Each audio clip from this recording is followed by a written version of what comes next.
there anything you want to add to your speech about Republican racism, gun rights, terrorism, and xenophobia, and so on? I really appreciate that. Thank you. Yes, my friends and I agree wholeheartedly. Yes.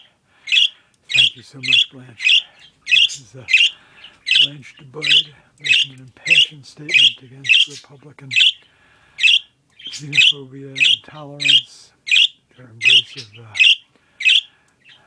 of terrorism, gun rights, which claims the lives of thousands and thousands and thousands of Americans just every several months.